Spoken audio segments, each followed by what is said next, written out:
Species Act had widespread support when President Richard Nixon signed it into law late in 1973. In the 50 years since, the effects of the legislation have been both successful and complex. Most Americans celebrated the law that helped save animals, such as the bald eagle and bison. But when the law stood in the way of economic progress, many questioned whether it was too strong. The act took effect around the same time as other laws designed to protect natural resources such as water, air, and the wilderness. In the 1960s and 1970s, no other country in the world had put such wide protections into place. Concerns came later when the law prevented projects such as a hydroelectric dam in Tennessee from moving forward. The concern? A small river fish no one had ever heard of. That fish is called the snail darter. Plans to protect the fish held up progress on the Tellico Dam for more than 2 years. Biologists eventually decided to catch the small fish and move it to other rivers. The fish population grew over time, and the snail darters were removed from the endangered species list in 1984. About 1 year ago, the fish had fully recovered. Jim Williams was the first so-called fish guy in the Office of Endangered Species. When his group listed the fish, he recalled, the decision made a lot of people upset. He said his director told him not to list the fish, but Williams said he planned to follow the law and make decisions based on facts, not on possible public reaction. The snail darter decision showed the U.S. government that the law was going to be difficult to manage. Some said the government should not try to save all species.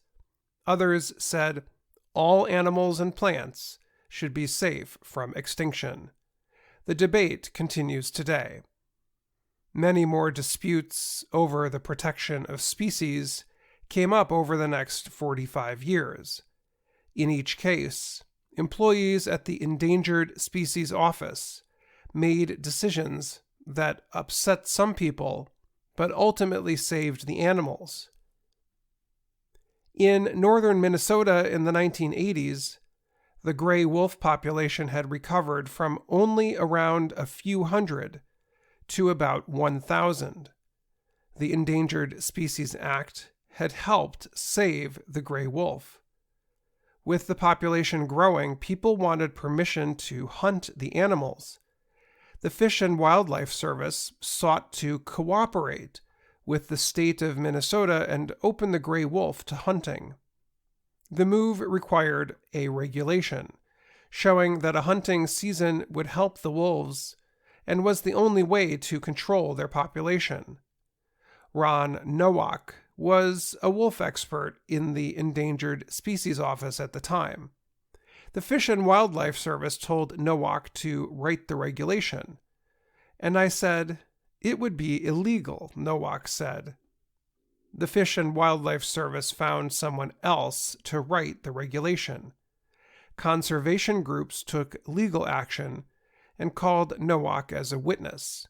He traveled to Minnesota to tell the government that wolves should not be open to hunting. Laverne Smith started working in the Endangered Species Office in 1978. Soon after came a major decision involving the California condor, the largest bird native to North America. By 1982, only 23 California condors were left. Biologists were looking at whether the species could be saved. The office made a plan to move the remaining birds into a safe and closed area and breed them. The plan worked. Today, there are more than 400 California condors. They can even be seen flying over the Grand Canyon. Smith said, The day I saw one sail over the Grand Canyon, I was like, oh my God, that was all worth it. Later in her career, Smith led the effort to list the polar bear as endangered. It marked the first time an animal was listed as endangered because of climate change. Mark Imlay began working at the Endangered Species Office in 1971, 2 years before the current Endangered Species Act was passed. Imlay is an expert on mollusks, small animals including snails, mussels, and slugs. He had concerns that hydroelectric dams were putting freshwater mussels in danger in states such as Missouri and Tennessee.